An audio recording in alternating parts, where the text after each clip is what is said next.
Bien, damas y caballeros, buenas tardes. Así es que ustedes son los pocos con coraje a quienes no ahuyenté el día de ayer. Gracias por estar aquí. En caso de que se perdieron mi charla anterior, hay tres cosas que debemos recordar. Número uno, soy Olivier Ponty y trabajo para Forward Keys.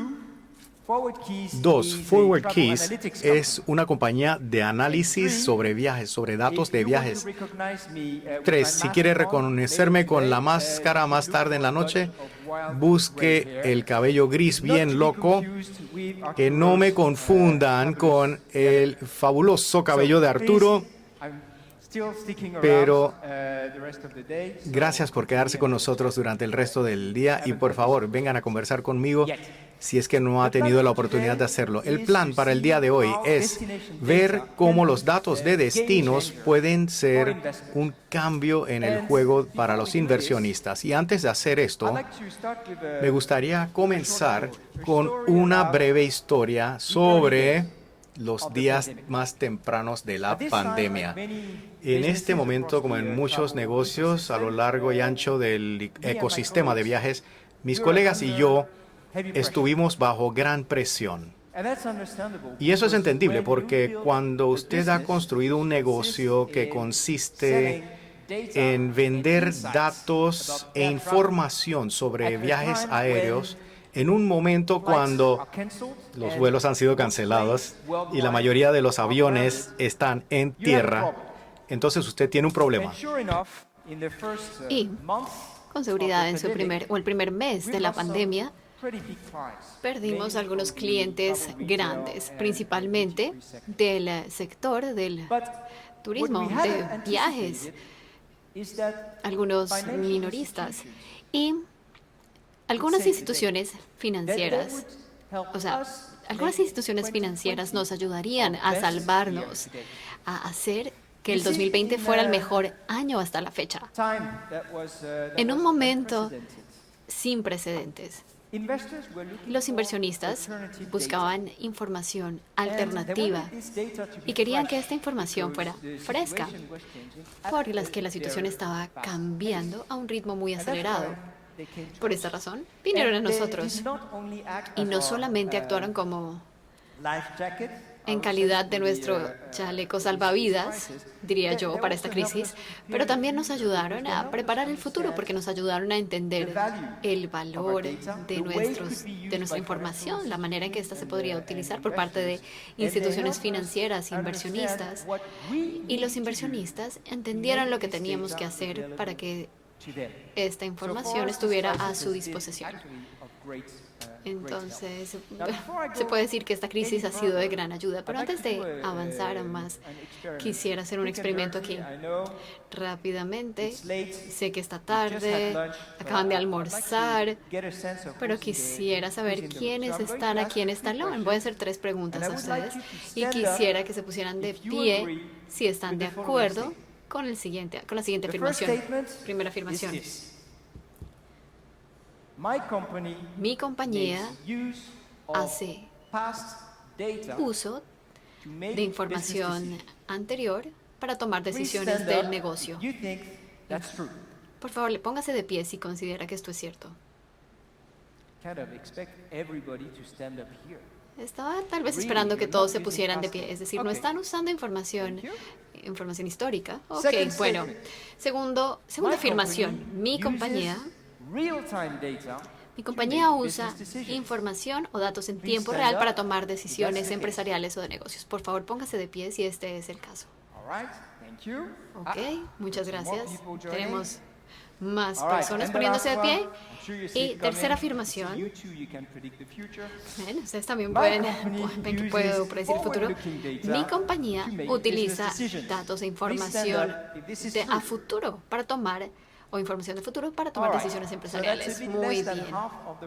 Un poquito menos de la mitad de los participantes aquí. Creo que lo que vamos a ver aquí es algo interesante. Va a resultar de interés y para aquellos de ustedes que no están utilizando información en tiempo real o con miras hacia el futuro necesitan ver esto. Aquí no nos referimos específicamente a información sobre el futuro, sino también del destino, información relacionada con el destino. ¿Qué quiere decir? Con los destinos. Pueden ser estadísticas hoteleras o investigaciones producidas por las organizaciones locales de turismo, puede ser cualquier cosa. Desde la perspectiva de Forward Keys, la información que proporcionamos, por un lado, es información con respecto al lado de la oferta del negocio, esto lo vimos ayer, es el itinerario del transporte aéreo, implica también las búsquedas de vuelos, la demanda, lo que hay detrás de escoger o preparar un viaje, el itinerario de un viaje. Esto es lo que utilizamos y eso es lo que nos vamos a referir para el resto de esta presentación. Entonces, la primera pregunta que se hacen los inversionistas es, ¿qué destinos están o tienen una alta demanda? Eso es algo muy fácil para empezar a mirar. Empecemos con Latinoamérica y el Caribe, desde marzo de este año hasta el final de agosto. Este es el ranking. Estos son los destinos que presentan una alta demanda. Aquí vemos algunos destinos que están mucho más allá de 19, 20 niveles. San Salvador, San José, Cabo, Liberia, Puerto Vallarta. Bueno, todos estos están más allá de los niveles de 2019. Ahora, vamos a hacer la misma pregunta. Estas son las más apetecidas, pero vamos a ver eso desde un punto de vista diferente. Se está considerando una inversión para la cual que llama la atención a los inversionistas norteamericanos. Hay muchos destinos que aparecen aquí, en este caso, Santa Lucía o Antigua, por ejemplo, pero más importante aún, podemos ver que México no solamente sigue ahí, sino que también es uno de los destinos más apetecidos en este ranking. En este caso, si nos estamos enfocando en los viajeros de negocios de Estados Unidos, vemos que México debe permanecer ahí porque es uno de los destinos de preferencia. Una de las cosas que debemos tener en cuenta al evaluar la relevancia de un conjunto de datos es qué tan granular es. ¿Cuánto se puede desglosar esta información para encontrarle utilidad? Aquí hay un ejemplo interesante porque creo que cuando vemos elementos clave del perfil de los visitantes y los patrones de viaje. En el caso de toda la región, nuevamente aquí estamos viendo Latinoamérica y el Caribe para marzo a agosto, para este periodo, podemos ver que no hay un cambio tan significativo. El número de personas por reserva, ahora en comparación con la situación antes de la pandemia, sigue siendo igual. El tiempo que toma el reservar un vuelo hasta despegar. Efectivamente, ese periodo es una diferencia de 2 días. Y la duración de la estadía tampoco ha cambiado. Esto significa que no se han dado cambios entre ahora y el principio de la pandemia. Claro que no. No significa eso. Por supuesto que las cosas han cambiado. Pero para poder ver esto, hay que ahondar más profundamente en estos datos, hay que segmentar más las cosas. Por ejemplo, vamos a empezar a comparar información con información de nacionalidad y de perfiles, por ejemplo. Esto es lo que vamos a hacer exactamente. Y aquí quisiera enfocarme en Argentina. ¿Y por qué no? ¿Por qué Argentina? Pues, ¿por qué no? Porque no hemos hablado de este país hasta el momento. Y vamos a ver cómo esta información, estos datos de las reservas nos pueden ayudar a entender esta información o estos perfiles de los viajeros frecuentes en Argentina. Viendo Argentina como una totalidad, en el mismo periodo de marzo a agosto podemos ver que la participación de viajeros en clase premium ha aumentado en un 6%. Esto es significativo. Miremos un poquito más, desglosemos un poco más esta información. ¿Quiénes son estas personas? Tenemos viajeros de Brasil, Estados Unidos, España, Chile y Colombia. Hagamos un acercamiento aún más profundo y podemos ver que aquí no solamente es un porcentaje del 6%, 6 puntos porcentuales, sino 13 puntos porcentuales la participación de estos viajeros. Entonces, cada vez existe un mayor impulso en este ámbito en Argentina por este tipo de viajeros en esta clase.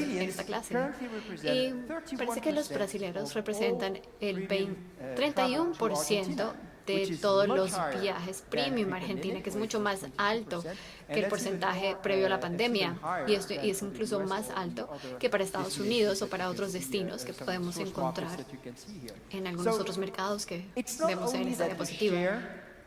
Entonces, no es solamente que la cantidad de viajeros que vienen de Brasil haya aumentado, sino también que los volúmenes de viajeros frecuentes de Brasil a Argentina ha aumentado en un 33%, de hecho, y esto representa una oportunidad de negocios muy interesante a tener en cuenta.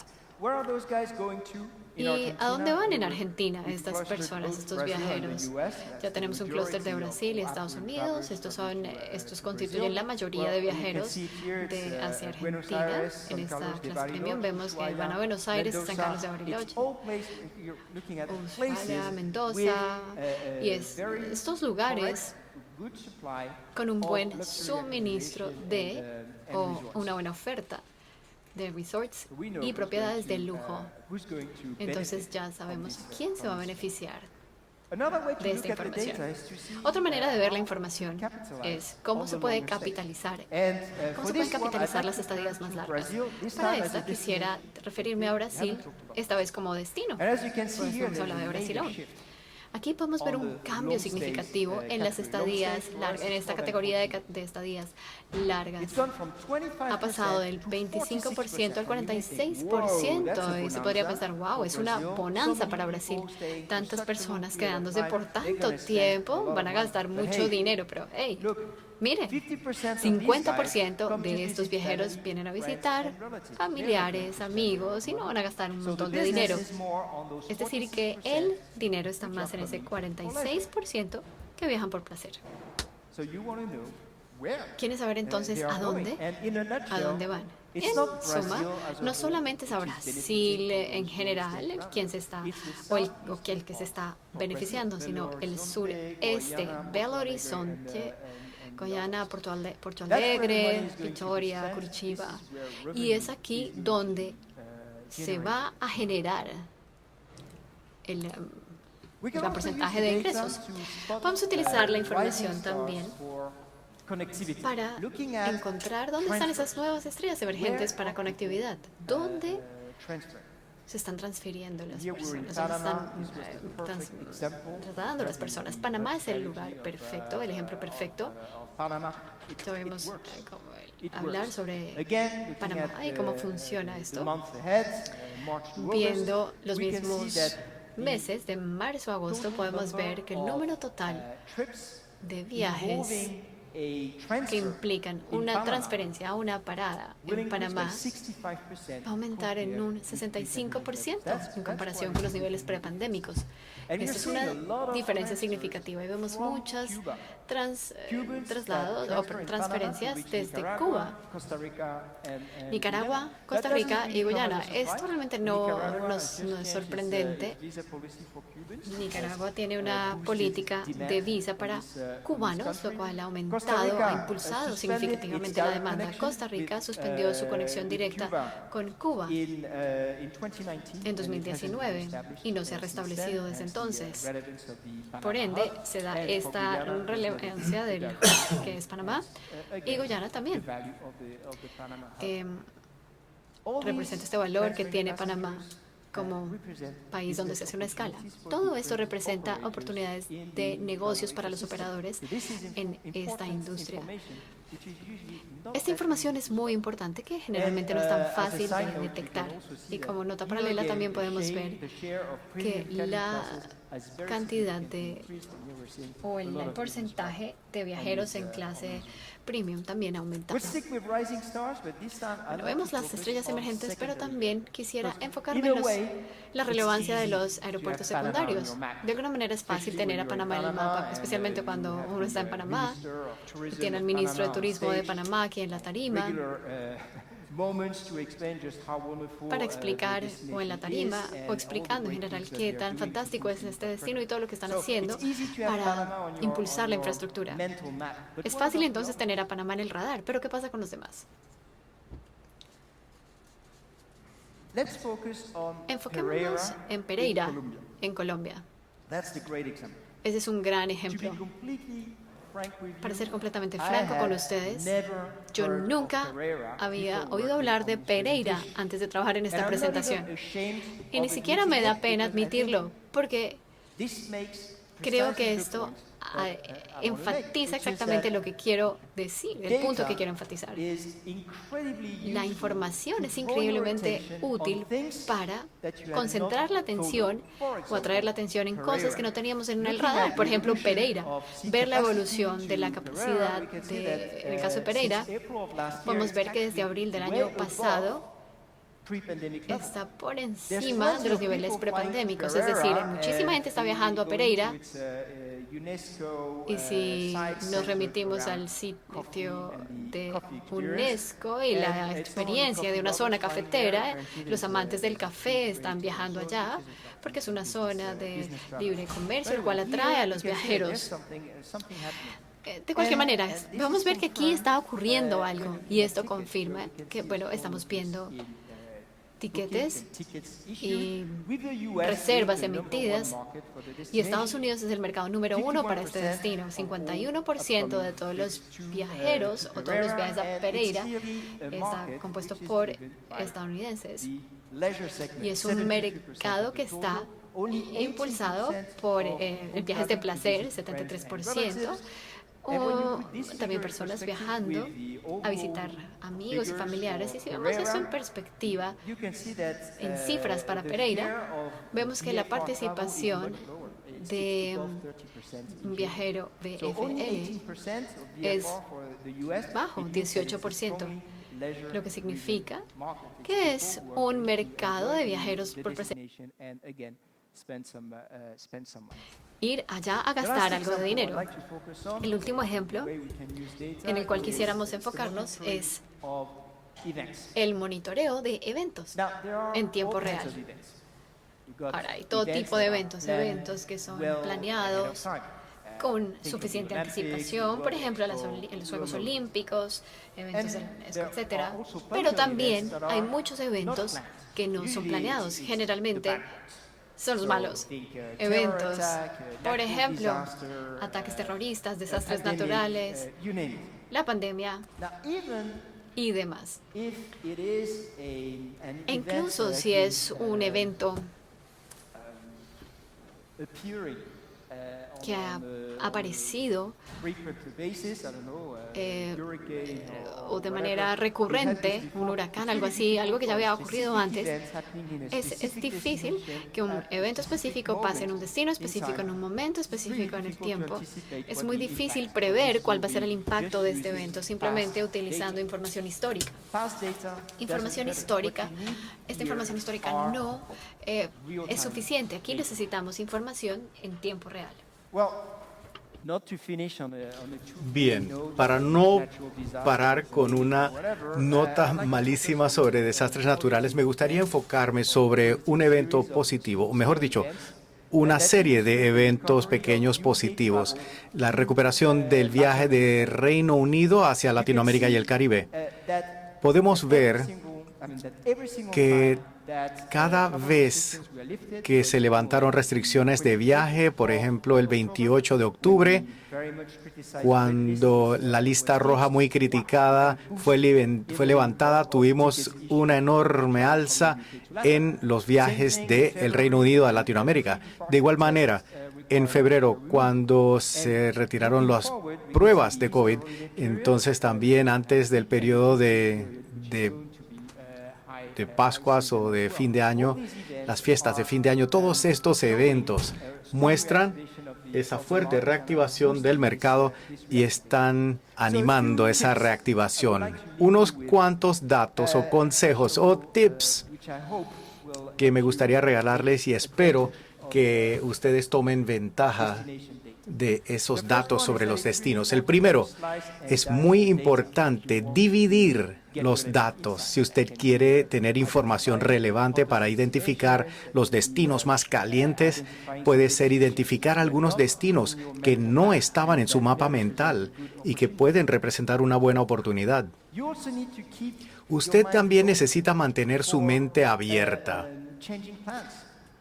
para cambiar planes con base en esa información que usted va a derivar a partir de los datos. Los datos en tiempo real realmente es la manera de proceder si usted está en un entorno altamente volátil donde cosas inesperadas están sucediendo, porque todos esos eventos son disruptivos por naturaleza y hay consecuencias a largo y corto plazo y son difíciles de entender. Y ahí es donde usted necesita los datos. El punto cuarto final es que usted siempre debe conectar los puntitos. ¿Y qué quiero decir con eso? Creo yo que tener el éxito con los datos no tiene que ver con identificar el juego de datos perfecto. No tiene que ver con encontrar esa única fuente de la verdad. Mejor dicho, tiene que ver con utilizar lo que tenemos. Y el proceso, y por medio de un proceso de ensayo y error, identificar aquellos juegos de datos que le ayudarán a tomar decisiones más astutas. Entonces, invertir. Sigan invirtiendo en los datos y en la inteligencia de negocios para que así tengan mejor negocio. Creo que es un viaje y yo espero que se diviertan mucho en ese viaje. Muchísimas gracias por su atención.